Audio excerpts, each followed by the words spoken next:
Assalamualaikum warahmatullahi wabarakatuh. Perkenalkan, nama saya Tiara Rohadatul Mahabbah dari Prodi Pendidikan Sejarah Universitas Negeri Semarang semester 6 dengan NIM 31014211032. Di sini saya akan memaparkan tentang ulasan singkat seputar artikel yang saya tulis mengenai kebijakan politik apartheid di Afrika Selatan dalam kasus pelanggaran hak asasi manusia guna memenuhi tugas sejarah hubungan internasional yang diampu oleh Bapak Ganda Febri Kurniawan MPD. Nah, rencananya artikel yang saya tulis ini akan diterbitkan pada jurnal tanpa berbayar milik Universitas Flores, yaitu Jurnal Sajaratun. Dari video ini, saya akan membahas 3 bahasan. Yang pertama adalah tujuan dituliskannya artikel ini, dan yang kedua adalah urgensi dari artikel yang sudah saya tulis, dan yang ketiga adalah saya akan memaparkan ulasan singkat tentang isi artikel. Tujuan dari dituliskannya artikel ini adalah yang pertama, untuk memahami sejarah dan dampak pada ketidakadilan rasial. Yang kedua adalah untuk mempelajari prinsip hak asasi manusia. Yang ketiga adalah untuk mengenang dan menghargai perjuangan kesetaraan keadilan. Dan yang keempat adalah sarana untuk mendukung hak asasi manusia dunia yang dituangkan dalam bentuk tulisan. Nah, urgensi dari dituliskannya artikel ini adalah di mana politik apartheid dapat memberikan wawasan tentang gerakan hak asasi manusia global dan pentingnya kesetaraan dan keadilan individu tanpa memandang ras, etnis, dan latar belakang, serta mencegah terulangnya kembali sejarah kelam di masa kini dan masa yang akan datang, serta selain itu untuk menginspirasi gerakan-gerakan hak asasi manusia di dunia. Nah, berkaca dari sejarah masa lalu, dari artikel ini kita dapat jadikan pelajaran bahwa menghargai dan mencintai setiap perbedaan itu merupakan hal yang sangat penting, dan sudah sepatutnya kita menghargai hak-hak manusia secara universal karena setiap individu berhak mendapatkan hak-hak kemanusiaannya dan hidup dengan damai. Mungkin hal ini terlihat sepele, namun pada kenyataannya di masa lalu maupun di masa sekarang masih banyak kasus-kasus yang menyangkut hak asasi manusia yang didasari oleh diskriminasi rasial yang berujung konflik berkepanjangan. Diskriminasi sendiri merupakan pembedaan perlakuan atau sikap terhadap sesama warga negara. Contohnya adalah pembedaan berdasarkan ras, berdasarkan warna kulit, berdasarkan kepercayaan, dan lain sebagainya.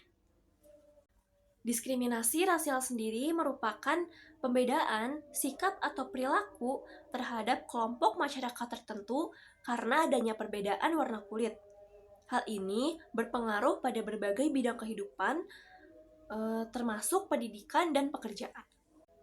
Nah, diskriminasi rasial juga tidak hanya terjadi di Afrika Selatan, tetapi juga terjadi di negara kita sendiri, yaitu Indonesia, di mana terdapat kasus diskriminasi rasial terhadap penduduk asli Papua karena adanya perbedaan warna kulit. Selanjutnya, ada juga di Amerika Serikat, di mana orang Amerika turunan Asia mengalami kekerasan bahkan di jalanan-jalanan, termasuk anak kecil, orang tua, dan perempuan. Baru beberapa tahun terakhir, terdapat juga kasus di Amerika Serikat, yaitu kasus tewasnya George Floyd yang membuat rakyat kulit hitam marah dan menuntut balas dendam dengan gerakan Black Lives Matter. Dan yang selanjutnya ada juga di Inggris, di mana pesepak bola berkulit hitam mengalami ujaran kebencian rasialisme, di mana setiap tahun meningkat, dan di tahun 2019 itu terdapat 422 kasus rasial. Dan yang ketiga, saya akan membahas tentang isi artikel saya, di mana terdiri dari yang pertama adalah abstrak, Yang kedua adalah pendahuluan dan metode. Yang ketiga adalah pembahasan, di mana saya membahas tentang pengertian politik apartheid, berlangsungnya kebijakan politik apartheid sebagai kasus pelanggaran HAM, dan yang ketiga adalah reaksi internasional terhadap politik apartheid. Dan selanjutnya saya juga membuat kesimpulan dan daftar pustaka. Nah, metode yang saya pakai untuk menulis artikel ini adalah metode sejarah. Yang pertama adalah heuristik atau pengumpulan sumber, di mana saya menghimpun sumber-sumber yang berkaitan tentang judul yang saya angkat melalui buku, jurnal, dan lain-lain.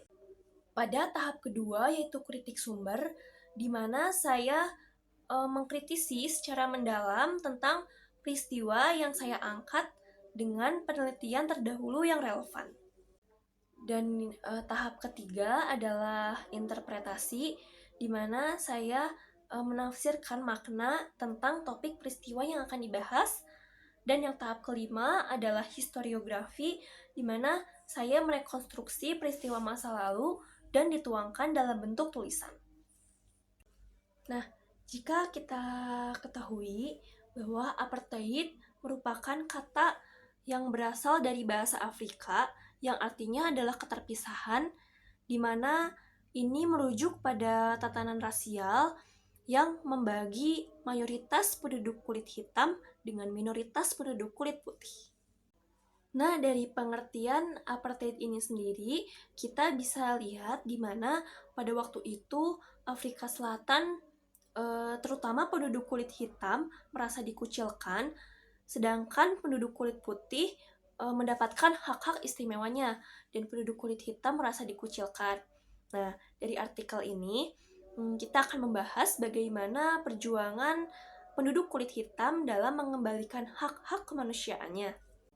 Nah, dari artikel yang saya bahas mengenai politik apartheid, di mana di dalamnya terdapat perjuangan penduduk kulit hitam untuk mengembalikan hak-hak kemanusiaannya, itu tidak lepas dari andil seorang tokoh yang bernama Nelson Mandela. Di mana Nelson Mandela ini menentang kebijakan politik apartheid.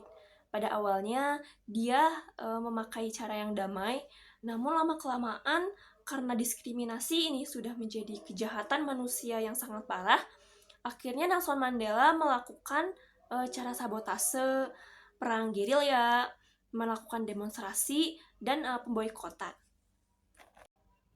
Karena aksinya ini, Nelson Mandela sempat ditangkap dan dipenjara selama 27 tahun. Setelah bebas karena Presiden Frederick, dia akhirnya mengikuti pemilu pada tahun 1994 dan partai yang menaungi dia itu menang, sehingga Nelson Mandela menjadi presiden pertama kulit hitam di Afrika Selatan. Setelah Nelson Mandela menjadi presiden, ia akhirnya membentuk Rekonsiliasi Nasional dan Setelah Nelson Mandela menjadi presiden, ia memperjuangkan rekonsiliasi nasional dan membentuk Komisi Kebenaran untuk menghindari konflik yang besar akibat ras. Selain peran Nelson Mandela, ada juga peran dari Presiden Afrika Selatan, yaitu Frederick de Klerk, di mana dia sebelum membebaskan Nelson Mandela pada tahun 1990, dia juga menghapuskan undang-undang segregasi rasial dan menghapuskan kebijakan politik apartheid. Sehingga Nelson Mandela dan Frederick de Klerk merupakan dua tokoh harapan Afrika Selatan dan membawa kesejahteraan bagi rakyat Afrika Selatan. Nah, dengan begitu, dari sini kita dapat melihat urgensi, tujuan, serta isi-isi artikel yang akan saya terbitkan, di mana isi artikel itu sendiri terdiri dari berlangsungnya politik apartheid dan upaya penyelesaiannya, dampak dari politik apartheid sendiri, gerakan-gerakan kemanusiaan di mana penduduk kulit hitam memperjuangkan hak-hak kemanusiaannya, serta peran Nelson Mandela dalam memperjuangkan dan menghapuskan politik apartheid ini sendiri. Nah, jadi itu dia ulasan singkat mengenai artikel yang saya tulis tentang kebijakan politik apartheid dalam kasus pelanggaran hak asasi manusia. Sekian yang dapat saya sampaikan. Mohon maaf apabila ada kata-kata yang kurang berkenan. Wabillahi taufiq wal hidayah. Wassalamualaikum warahmatullahi wabarakatuh.